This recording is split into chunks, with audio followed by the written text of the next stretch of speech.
জলবায়ু বিপর্যয়ের কারণে প্রজাপতি এখন দেখাই যায় না। মাশাআল্লাহ, খুব সুন্দর কয়েকটা প্রজাপতি। মাশাআল্লাহ, খুব সুন্দর কয়েকটা প্রজাপতি। এখন তো জলবায়ু বিপর্যয়ের কারণে আসলে আমরা অনেক কিছুই দেখতে পাই না। এখানে আমার মনে হয় পুরো একটা পরিবার, প্রজাপতির পুরো একটা পরিবার এখানে একসাথে আছে।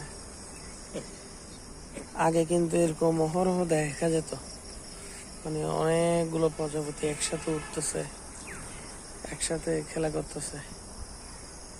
এই দৃশ্যটা এখন দেখাটা আসলে দেখা যায় না বললেই চলে। দেখেন এখানে অনেকগুলো প্রজাপতি, এখানে হয়তো তাদের আশেপাশে তাদের ঘর আছে। এখানে আরেকটা আছে, এখানে আরেকটা আছে।